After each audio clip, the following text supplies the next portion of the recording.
Hello, dear digital ship friends from all over the world.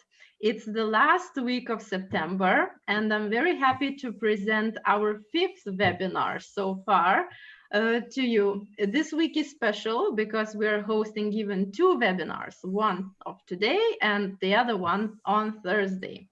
But first things go first. Today, we are having an interesting topic about the hacking prevention of the vessels. And I'd like to start off with a question to you. So please tell us if you see the risk levels of hacking rising today. So you probably the box of the question just popped up to you. Please let us know what you think, how you see the situation. And what we realized that you really like the meaningful conversations about the specific topics what we present. So without further ado, I would like to invite you to talk to our guest speakers, Stavros Koutoupes, Greece country manager from WorldLink Communications, and Amit Basu, who is the chief cybersecurity expert from international Seaways. The discussion is moderated by our founding editor of Digital Ship, Carl Jeffries. Let's get started. Carl, word to you. Why do you think we are discussing now hacking prevention? Well, you're going to read the answer of the poll out first? Well, let's see what people answered. Well, yeah, 94% of our audience today see the risk levels of hacking rising, and only 8% who don't see this trend. Okay, so just a little introduction. So yeah, we don't talk much about hacking specifically of the ship. We talk a lot about cybersecurity in general, but today we're going to talk about the ship specifically and why the ship is different to just a normal office branch. There's lots of themes: encrypting the communications, managing the satcom itself, firewalls, screening the attachments, monitoring the network, keeping the patches on the software. So first of all, I'd like to invite Amit Basu, who's the head of IT and IT security at International Seaways, who's going to give his perspective. So they're based in New York City and they've got 38 tankers, including 2 FSOs, 13 VLCCs, 4 Aframaxes, 7 Panamaxes. And we're going to talk about how he's working on multiple fronts to manage the risk. So I'd like to welcome Amit, please. Thank you, Carl. I just would like to share my screen and we'll go from there. Yes, please. Okay, so today we are going to talk about hacking prevention, or in general overall the cybersecurity on board ships. And again, I'm working in the maritime IT for almost 25 years now. And 20 plus years back, we put the first computers on board our ships. And for almost 10, 12 years, I would say, the cybersecurity on the ships were never really an issue to consider, because ships were sailing in the middle of the ocean only with a few standalone computers, and the operational equipment on board had no external connectivity whatsoever. The ships were only connecting to the office, occasionally using a dial-up satellite connection to exchange mails, files, etc. And those satellite calls used to be really prohibitively costly. And there will be several restrictions on who can make those calls and how long that call can be made. And definitely there was no internet connectivity on the ships. So those were the days we never really talked about cybersecurity on the ships. But we live in a different time now. The digitalization wave over the last 10 years, maybe a little shorter, that has forced most of the ships to have broadband internet connectivity over the satellite. And that connectivity now is on all the time. The ships are literally on the internet, having a broadband connectivity all the time. And that is also resulting into an amalgamation of the shipboard IT and the OT networks. the same internet connection that is being used for email exchange between the ship's officers and the rest of the world about their cargo, about their navigation, about their other important matters on the ship, the various data and file exchange that is happening with the office and the ship and the various third parties. We even have a cloud-based system which we have deployed on our ships, so the crew directly goes in and enters their performance data using internet in that system, and we use performance optimization using that data on the shore side. And the same internet connection then, the equipment manufacturers, they are now demanding access to their equipment directly using the same internet link so that they can do the troubleshooting of their equipment, do the routine updates of their equipment remotely without sending anybody on the ship. And then thirdly, most of the shipping companies today, we allow our crews to connect to the internet using their personal devices, like their smartphone, like their tablet, laptop. And it is the same internet connection. So there is only one connection that exists between the ships to the shore, which is being used for the IT systems, for the OT systems, and then for the crew internet. And to add to it, the ship networks, there is very little visibility of the ship's network from the shore side. We really do not monitor, most of the companies, we do not monitor the ship's network as closely as we do our office networks. And then on the ships, we hardly ever have an IT expert or a network administrator or an IT cybersecurity expert on board who can keep an eye on what's going on, whether anything unusual happening there on board. So if you add all these, it's really not very difficult then for an intruder to gain access to a shipboard network and then remain undetected for a very long time. And to add with it, again, I work in maritime industry, as I said, for almost 25 years now. And it's maybe still true that maritime industry still doesn't have a particularly heightened cyber risk awareness, especially for the ships. After the infamous Maersk incident in 2017, cyber incidents are somehow recognized as an onshore problem for sure for maritime companies. But as measured, cyber incidents on board ships are still relatively unknown. Many in the industry still remain complacent about the risk involved. Most of the vessels are still operating without effective cybersecurity measures in place, exposing critical vessel control and other IT systems to significant vulnerabilities.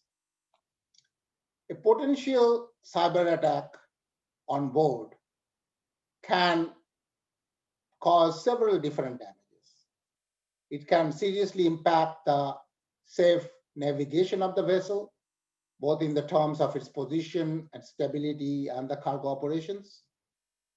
And then a disruption on onboard IT systems that can be caused by a malware propagation from email attachments or accidentally introduced by a crew member. And those can result in a significant delay for the ship by disrupting the shipboard IT network. And that disruption may result in loss of hire and commercial and reputational problem for the company. So, as most of our viewers today rightly said, the risk of hacking and the damage that can be caused by the hacking of our ship's networks are substantially high today. So, with that, I will go then, how do we start about securing our ship's networks? What should be really the first step for every company to start securing our shipboard network?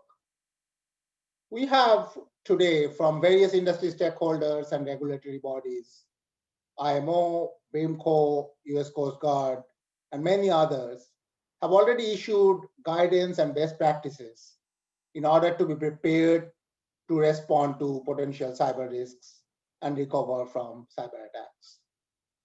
So as a first step, there's an immediate need for the ship owners and operators to conduct a cybersecurity assessment on the vessels following the standard industry guidelines.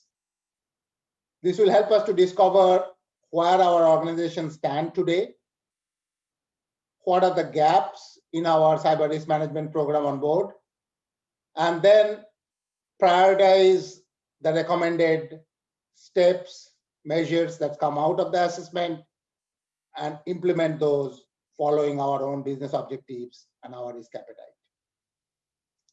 There are several companies offer cyber assessment. Again, ships are a different environment than the office. So reputed maritime organization, all the classification societies, they are today offering the cyber assessment on board ships. And again, as we all know, this is an important step for the IMO 2021 compliance also.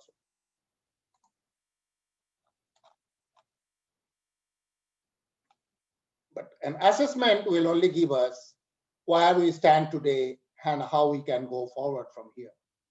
So at this point, I would like to share some of the steps that we are taking in at International Seaways to keep our ships on board network safer from the potential cyber attacks. We at International Seaways, for all our cyber security or cyber risk management efforts, we follow what we call the defense in depth strategy.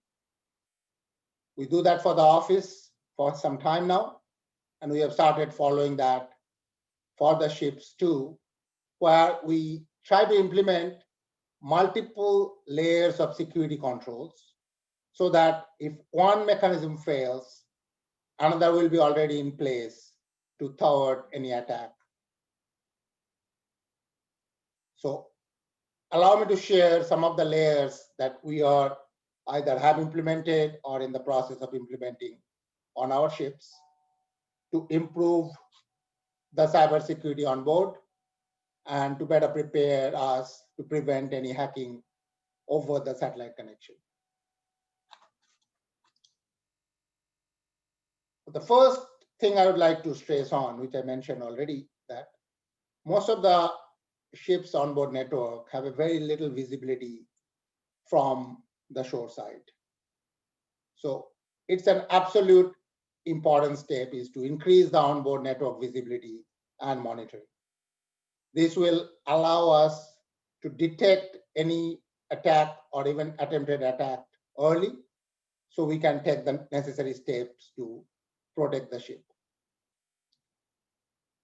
Nowadays, there are several tools available that even can be installed on board ships, which can have a very little small footprint on the ship's network.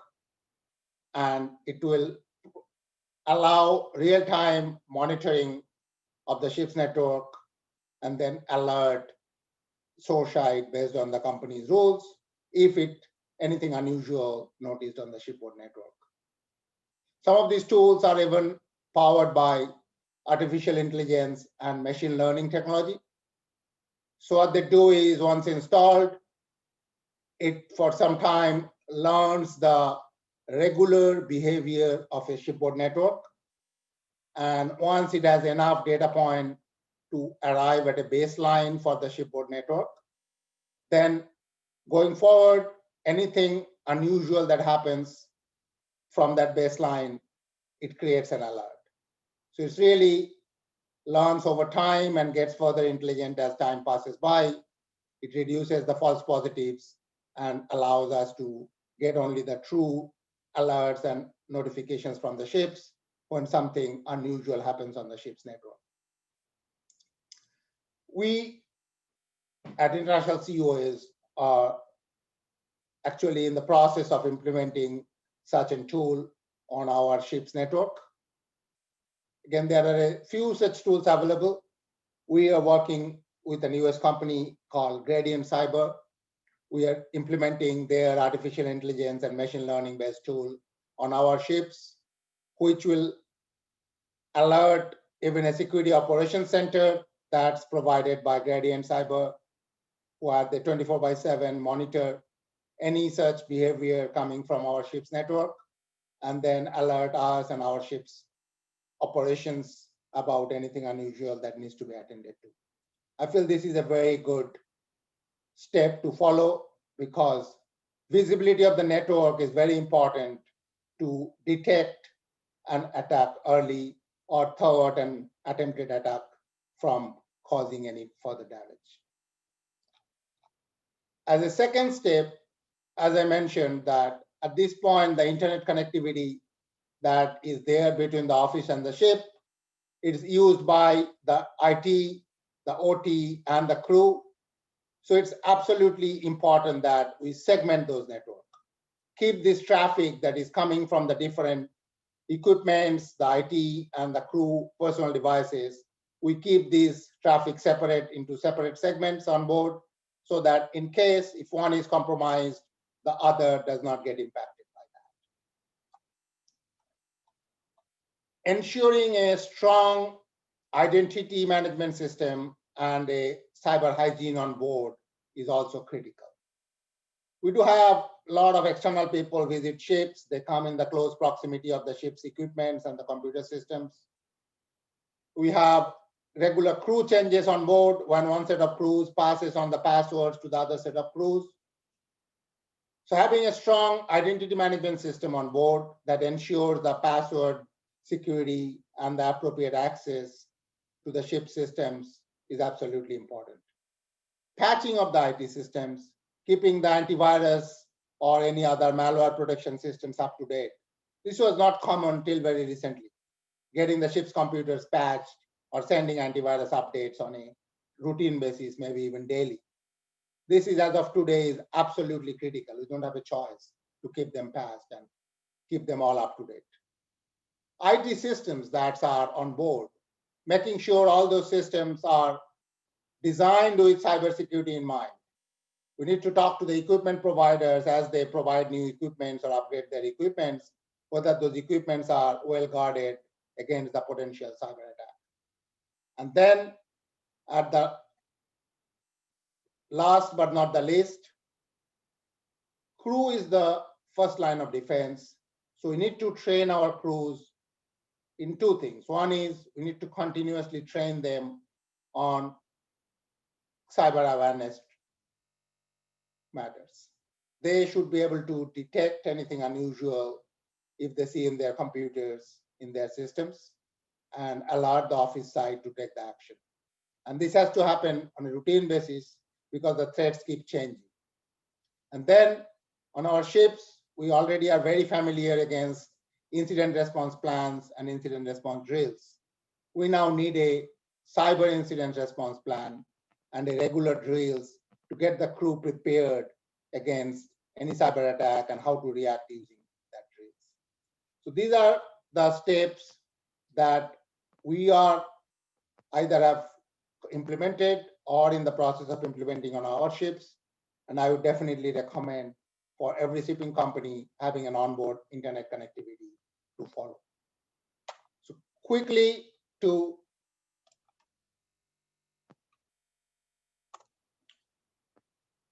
summarize call. So in the coming years, situation is not going to improve. Situation is going to get worse because shipping companies will be increasingly relying on digital innovation to serve our stakeholders better, contain costs, to become efficient and gain competitive advantage. And the same digital innovations will significantly increase the cyber attack surface on the ships. But at the same time, we must need to remember that risks are inherent in any innovation, but the biggest risk would be not to innovate at all. So digital transformation is a must for every shipping company, but we need to do it with keeping the cyber protection, cyber resiliency in mind for all our digital initiatives. Cybersecurity should be aligned with every company's digital transformation goals. And very last, I think I repeat it in every presentation I make, this is not an individual fight to win. entire industry needs to act together and build a shipping ecosystem that's together resilient to the cyber threats. Okay, that's all, Carl. Thank you. Wow, thank you very much. So I've summarised that as you have to have people who know what they're doing. I think that's how I'd look at it. So yeah, I'll just there's some questions come in, Amit. I mean, feel free to answer them or not, whether you'd like to, or some of them are quite open-ended and long and difficult. But if you want to have a look while Stavros is speaking, I'd like to welcome now Stavros Koutoupes, who's in Faliro in South Athens, who's also the Greece country manager at WorldLink Communications, which is a company that's been doing satellite communication services for 30 years. So we're going to present strategies to keep maritime satellite communications networks secure from hacking. So I'd like to welcome Stavros. Cheers. You're on mute at the moment. Yes, hello to everyone. Oh. Thank you for inviting us to this webinar. I will start my screen now. Okay, you can see it, I presume. Yes, okay, good. Right, well, I'm going to talk about more specifically of how we're going to prevent the hacking specifically of vessels through the satcoms. The presentation is specifically for the vessels and only for the satcoms. Any problems and cybersecurity threats related to IT are not really covered from this presentation. But I will show you how we can do this one as well. So essentially, our solution is called ShipSecure, which is a suite of many things. It's not just one hardware, one software at all. A small introduction about WorldLink. WorldLink Communications is an American company. It's a tier 1 connectivity and satellite communications provider. We are collaborating with Inmarsat, Intelsat, Iridium, and we provide complete solutions, Fleet Express, free broadband, VSAT over KU, Iridium Certus in any possible combination. On top of that, we undertake to cover the cybersecurity of the vessel and the connectivity between the vessel and the company offices. So let me take you straight away to our ecosystem of what we have in our ShipSecure. As I said before, the ShipSecure is a combination of many modules. Some of these modules are located, installed, and operated in our infrastructure hub, in our data center in Boston. And essentially, what we have is we have a complete Cisco firepower services enabled firewalls infrastructure. This is connected to the Talos, to the Cisco Talos threats database. And this is how we know about all the threats that are known into to the web. The other parts of our modules are located in the vessel itself. They are located and operated within virtual machines inside our ShipSat server, which is in the vessel. One very important thing, there are threats that are related to the network and there are threats that are related to the applications. Let's consider some of the threats related to the network. For example, denial of service. This is a very typical attack where a hacker is trying essentially not to take control of the vessel itself, but to not allow the vessel to have any control or communications. This is done by essentially sending a large number of packets through the satellite links onto the vessel, thus flooding all the satellite communications links. What do we do to prevent such a thing? What we do is that essentially we stop all the denial of services attacks at the data center at the shore. And this is why, and this is because the vessel does not have what is called a public routable IP. Therefore, the vessel is completely invisible to the internet.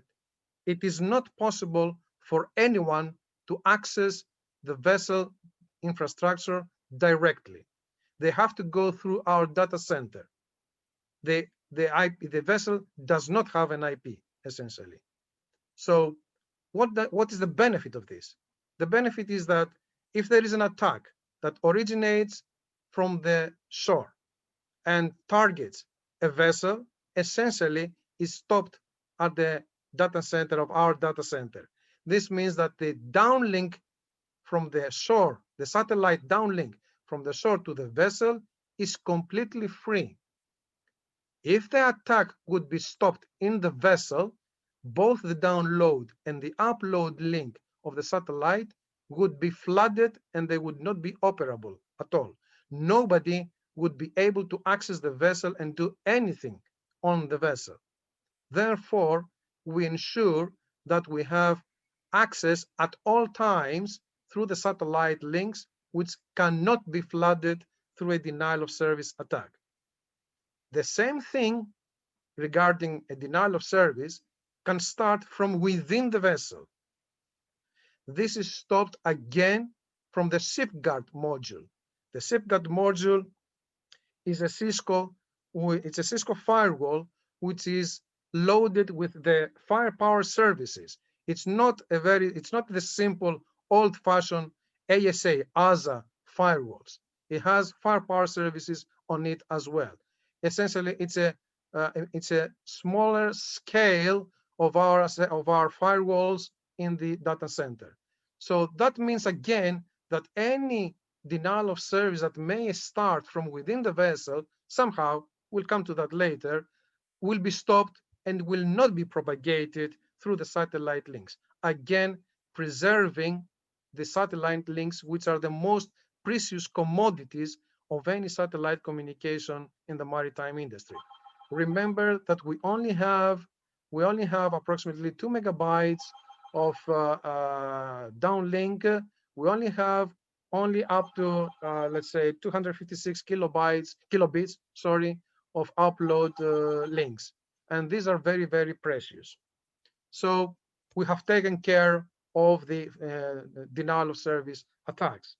Let's go now to some of the other modules. The ShipGate, which is in the infrastructure hub. Essentially, again, as I said, this takes care and protects all the satellite links. It also does another thing. It encrypts all the communication to and from the vessel to the shore, to anywhere. Any internet access from the vessel is encrypted. Any internet access from any internet site to the vessel is also encrypted back to the vessel. So in this way, we have managed to secure both the vessel LAN infrastructure as well. I will come now to the, let's say, the ShipGuard and the ShipNet. The ShipNet is essentially a vulnerability testing infrastructure on the vessel. Any software may have vulnerabilities. It may have security leaks, holes that are found all the time. The ShipNet takes information from the Cisco Talos, which has a threat grid inside the firewall on the vessel, consults it, and essentially reports to the manager what are the leaks, the holes of the vessel infrastructure. As I said before, the Cisco Talos is one of the most important databases, which is updated continuously. Now, one thing very important that many customers are asking us, all this information, the synchronization of the Cisco Talos, the management of the infrastructure on the vessel, all this is not consuming the main primary internet channel from the vessel to the shore.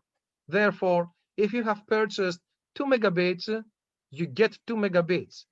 The management traffic is going through a completely different and separate virtual satellite network and does not consume your primary communication bandwidth. Now, let's consider another type of attack, a ransomware, let's say, defense. This may come through either a web link URL or through a link inside an email, a Word document, or whatever. If the threat is known to the Talos, the integrated Cisco firewall on the vessel immediately blocks all the relevant ports to the main PCs, stopping the propagation. If the threat is not known to the Talos, then this creates an alert to our SOC that examines the alert, the threat, and then analyzes and reacts accordingly.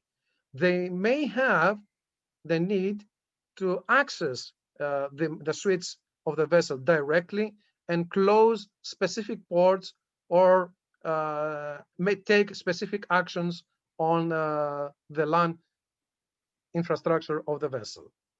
So again, we have stopped all possible threats coming either from externally or from internally the LAN. Again, the same firewall investigates and analyzes any possible traffic that's coming from within the LAN.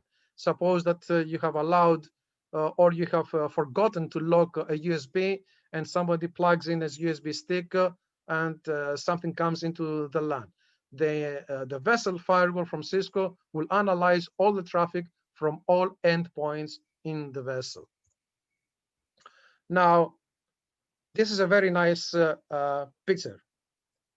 This comes from the Cisco AMP endpoint.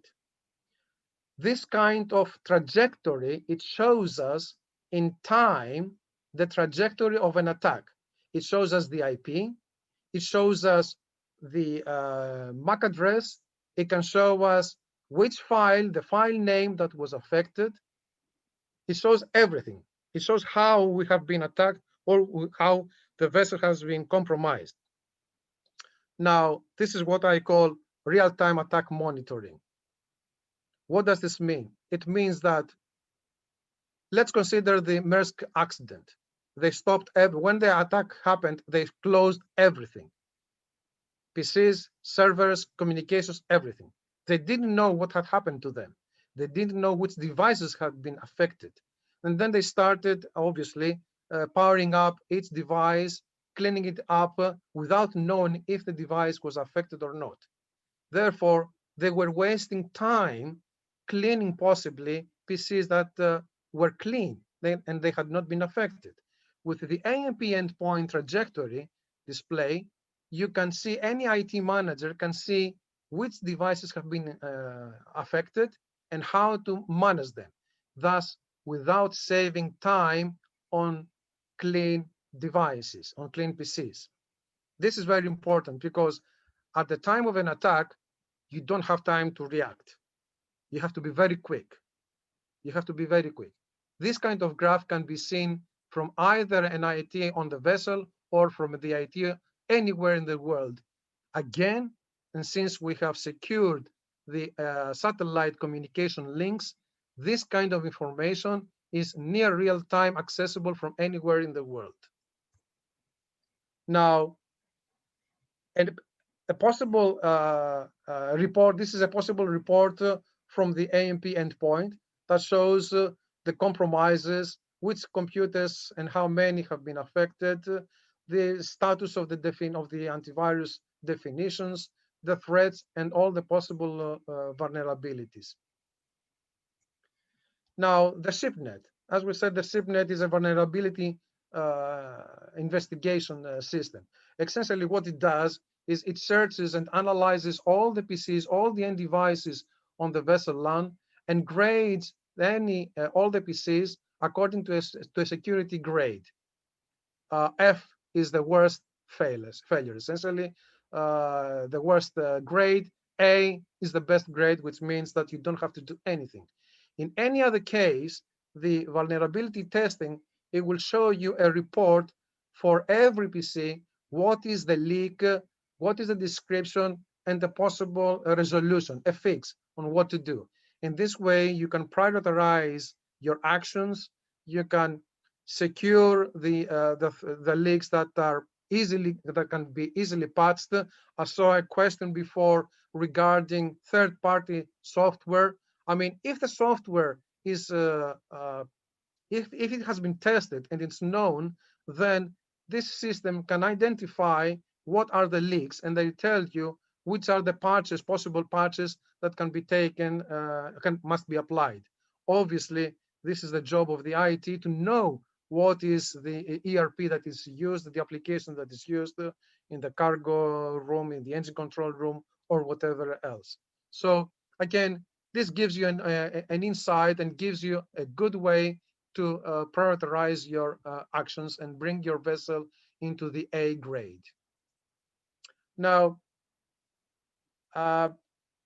essentially, what we have done is we have taken the IMO recommendations, and for every action, for every proposed action in the IMO regulation, we have created the appropriate module to handle this. Therefore, the ShipNet, as we said, it identifies, continuously assesses all the devices on the vessel, regardless if they are IT or OT. It doesn't matter. The OT for an IT, from the IT perspective, is just another network device that has to be secured. The ShipGuard with its next generation firewall, the Cisco Firepower Services firewall, protects the vessel from within side. Exactly the same infrastructure, as we said, resides in our data center and protects all the fleet, all the vessels of our customers. The ShipGate, it detects the intrusion detection, stops specific ports in the main suites of the vessel, and takes action when something known, when a known attack is taking place. And of course, the ShipGuard, it gives you the ability to manage the attack. This is the most important thing. Forget if you haven't been attacked. You will be attacked sooner or later. It's not a matter of if, it's a matter of when you will be attacked. And when you will be attacked, you want to have tools at your hands to be able to respond. And at the end of the day, if something cannot be automatically handled, then we have our own SOC, which is 24/7 operation, in order to analyze and resolve possible threats that are not known to the environment, to the Cisco Talos in any case. So I believe that we have selected a very robust solution based on best practices, devices, software, and procedures to safeguard the vessels, the fleet of our customers. And on top of that, we have the SOC to analyze everything. At the end of the day, we ensure the availability of the communications. So I believe we are right in saying that we take ownership of edge-to-edge connectivity from vessel to shore to the office. Thank you very much. Oh, thank you very much. And I'd also like to thank WorldLink for sponsoring the webinar. I forgot to mention that. But one question that was crossing my mind all the way through was the kind of real world implications of all of this. I think Amit mentioned the risk you could impact safety of navigation, but it makes a big difference if you're running a tanker company, if we're talking about overloading the SATCOM, or we're talking about taking control of the actual navigation of the ship. But is this something, I mean, Stavros, you're mainly talking about guarding the IT systems themselves rather than the real world implications, I suppose. But if you've got everything guarded, you don't need to think. I guess I don't know if anybody would like to comment on. Well, I don't know how you take over navigation. I've seen people talking about taking over thrusters and things like that, but I don't know if that's. Yes, I will tell you. If the device, any navigation device, is not connected to any LAN, to any network, the device is completely isolated. If the device is infected somehow, for example, if there is something, a virus inside the ECDIS software, even if the ECDIS PC is disconnected, the ECDIS will be affected. So managing the security is not only managing the network, you have to manage the applications as well. We take care of the networks. we consult our customers how to update their non-connected devices, like the EGDIS, which is very frequent. Okay, but it's another thing. The networks is one chapter, the IT is another chapter. Yeah, I think we're talking the network as a whole here, Carl, not IT, OT, or the crew access. If the network is impacted, any one of these areas can be impacted. With only exception maybe the GPS, because that is using its own connectivity outside the internet connectivity. But nowadays, see, most of the ships are relying on electronic charts.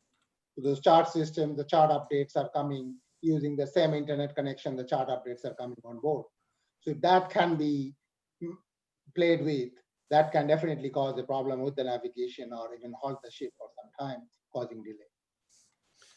Yes, I was discussing the other day with somebody about the GPS spoofing and jamming. This has nothing to do with the communications of the vessel, because the GPS is not connected to any satellite communications of the vessel. The GPS has its own satellite communications, and thus no satellite provider can do anything about this.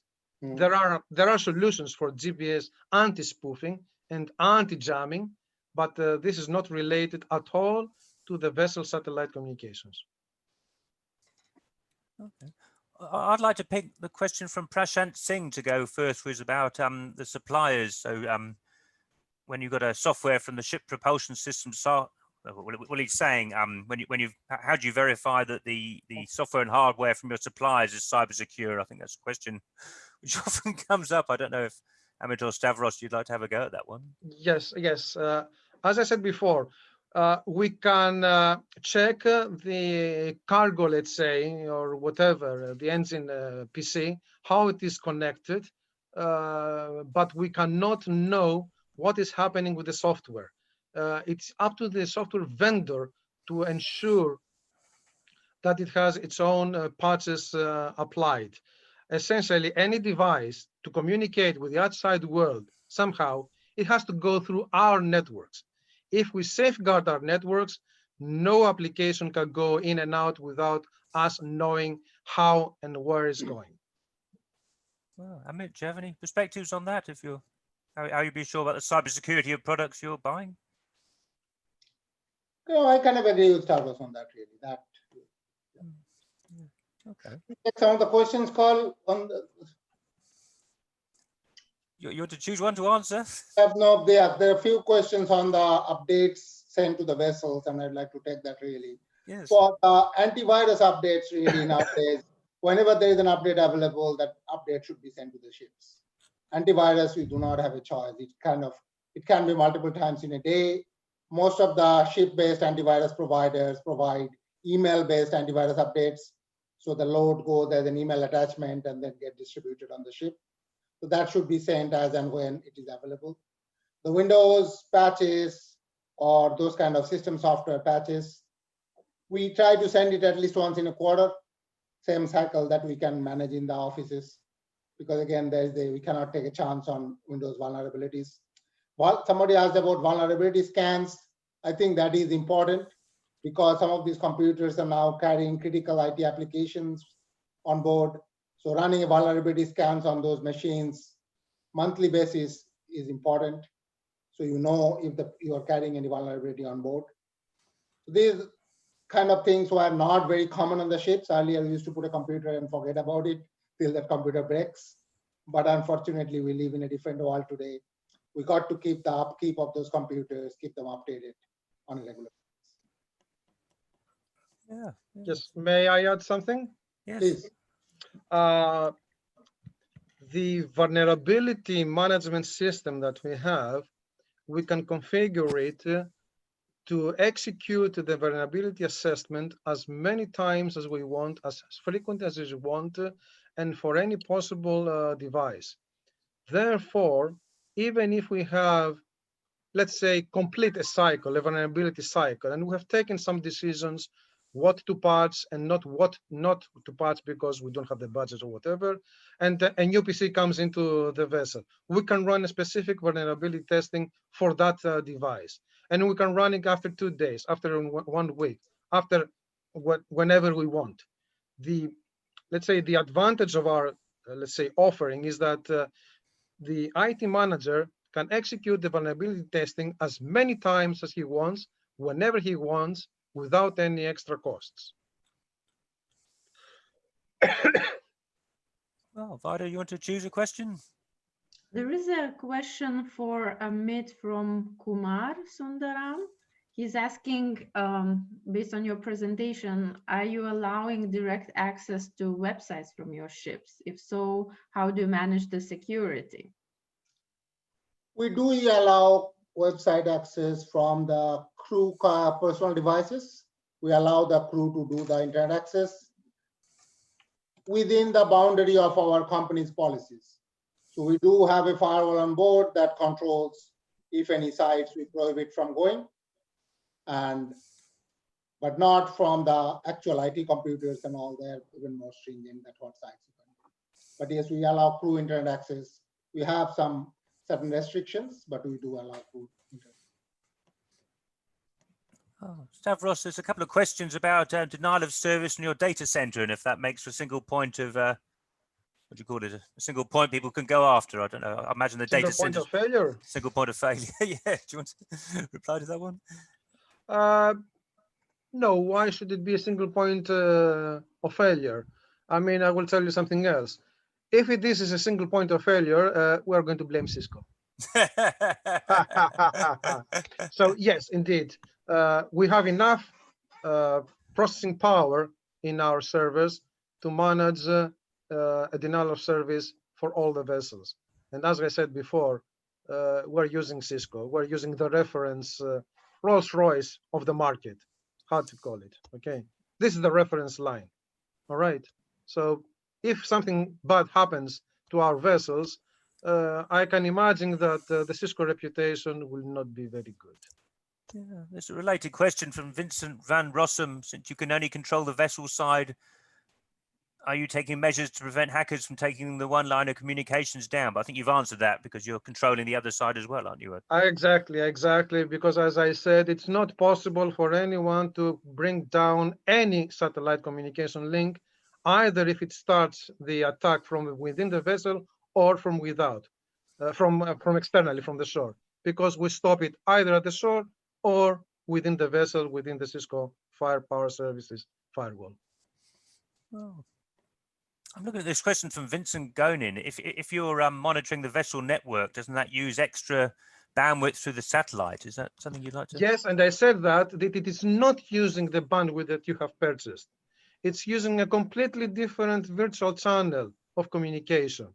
That's what I said. If you have purchased a 2 megabits downlink, you have 2 megabits downlink for you, for your internet, for your business, for your crew, for whatever you have purchased it for. Our communication with our infrastructure is through extra bandwidth, through an extra channel. I'd also like to add here, Carl, is that all these tools that is doing the monitoring, as I said, they use artificial intelligence into it. So they only send a very little information back to the shore. The actual engine has their on board that can do any anomaly detection on board, eliminate any false positives, and send only a very little bit information back to their SOC to do the actual analysis. So it's not, so far we haven't seen any really impact on the volume of exchange. Do you want to choose another one?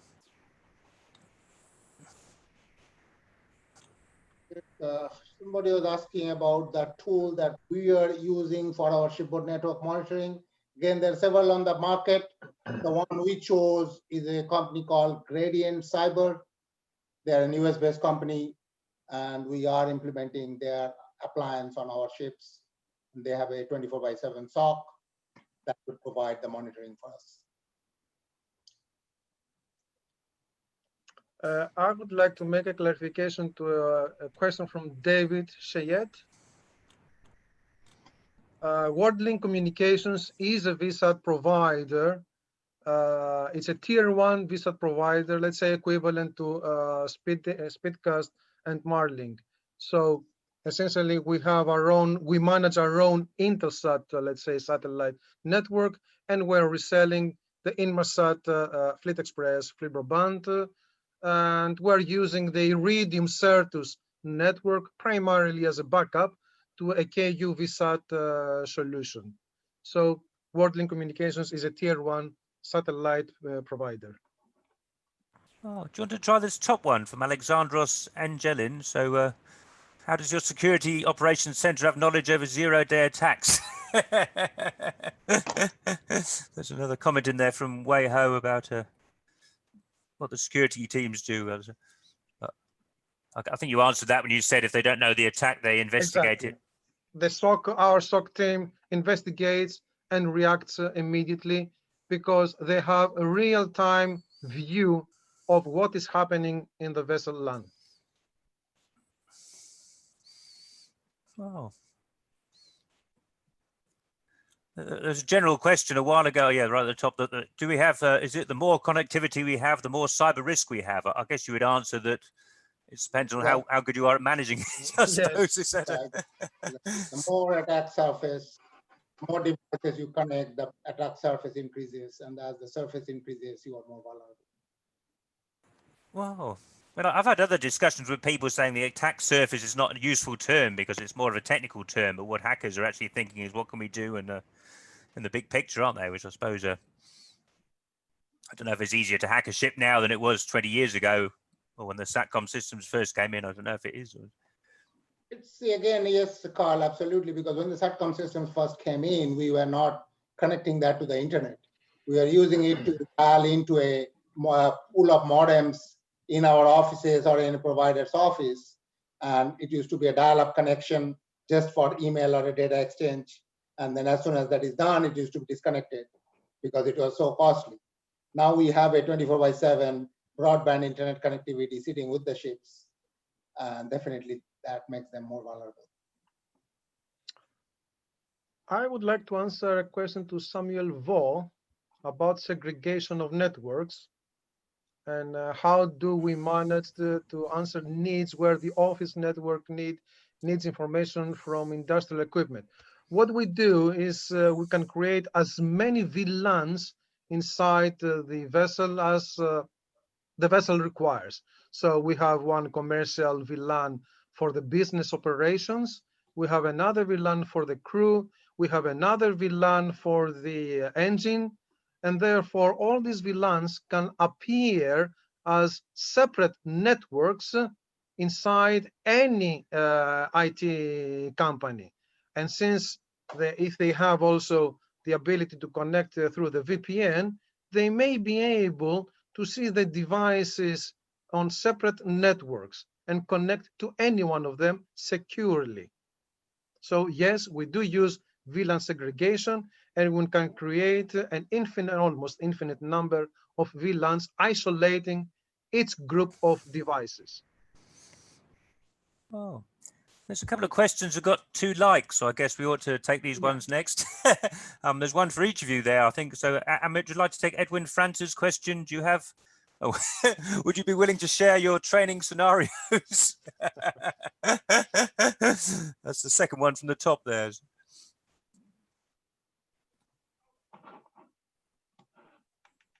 Again, this is something really has to be talked to our operations. Yeah. Training things, I really will not be able to comment on that. But they are industry standards. Again, I would say as the classification societies, they themselves do the training.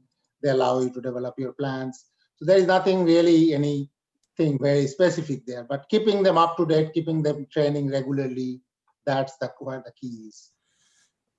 Oh, Stavros, do you want to take this top question? Do you have a defined set of use cases in your security operations center, or are you using AI to look for threats? I guess it's back to Cisco, is it?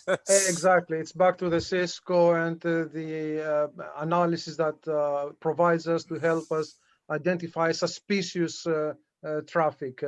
Essentially, yes, it uses a combination of best practices and AI to identify something that it's not known, but possible malicious.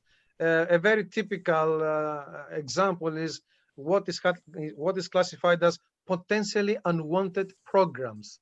Poop. Whoa. Potentially unwanted programs. When they start execution and their signatures are not known, they get analyzed, and if they exhibit a behavior that resembles something which is suspicious, then the SOC is alerted. They further analyze it. They see if what is the reputation of this, let's say, possible threat, and they take the appropriate action. Okay, we just got a couple of minutes left, so we'll try and finish on the hour. But would somebody like to take Christoph's question at the top about IEC standards for protecting ships? Is that these standards look very complicated to me. At least you need a staff of 20 people to follow them. But I think Amit, you said they were very helpful. Some of them. Yeah, they are helpful, but at this point we are primarily focusing on two things. One is the IMO 2021 requirements that will come into effect from January, and then obviously the BIMCO and the others, the cybersecurity standard they have released for onboard ships, which is primarily based on the NIST cybersecurity framework that we at US companies were quite familiar with already. So we're trying to focus on that BIMCO one and trying to see how much of that we can implement on our ships. Oh, maybe last question. I'd like Prashant Singh's about Corona. Is there somebody like to is Corona making shipping companies taking this more seriously or spending more on it? Maybe that's for you, Stavros, since you're talking to many customers. Is that something you'd like to answer, or maybe that's a secret? Well, the Corona situation has impacted the operations of everybody. This is known. Crews cannot be changed. We cannot send technicians on board. We are using local partners. But no, the Corona, I don't think it has anything to do with cyber security. Oh. Yeah, but one thing we have definitely noticed, Carl, over these last 6 months, every industry has seen their attacks surged. We as a shipping companies, there are three companies at least I can think of over the last 6 months as attacks. One being as recent as over this last weekend, where a French container company had a ransomware attack just published yesterday. So there are definitely surge in the attacks over the last few months. Yeah. Someone's put a tongue-in-cheek comment that Corona is about a different sort of a virus on the, on the bottom there. Maybe one more with one tick for. Well, oh god, that's a very big one. Are you part of it? Just something we can answer in 1 minute. I think these are all a bit. Yeah, I think these are all maybe a past divider for the closing words. I think for the last 2 minutes, I think all these questions are a bit too long to answer, and we'll try and make these slides available via YouTube. We had a few questions about that, but I'll pass over to Vida, I think. Cheers. Yeah, so thank you very much. The 1 hour was not enough to go through all the questions. Maybe we will ask the speakers to answer to you personally for those who did not hear the answers, if they will be fine with that. Thank you very much, WordLink, for sponsoring the webinar and making it happen. Also, I remind you that this Thursday, we're waiting you to tune in on another webinar on startups this Thursday morning. For more webinars like this on other topics, please visit our website, webinars.digitalship.com. And yeah, please tell us your ideas. We want to hear from you. Oh, thank you. Bye-bye. Thank you very much. All right. Thank you. Thank Bye. you. Bye. Bye now.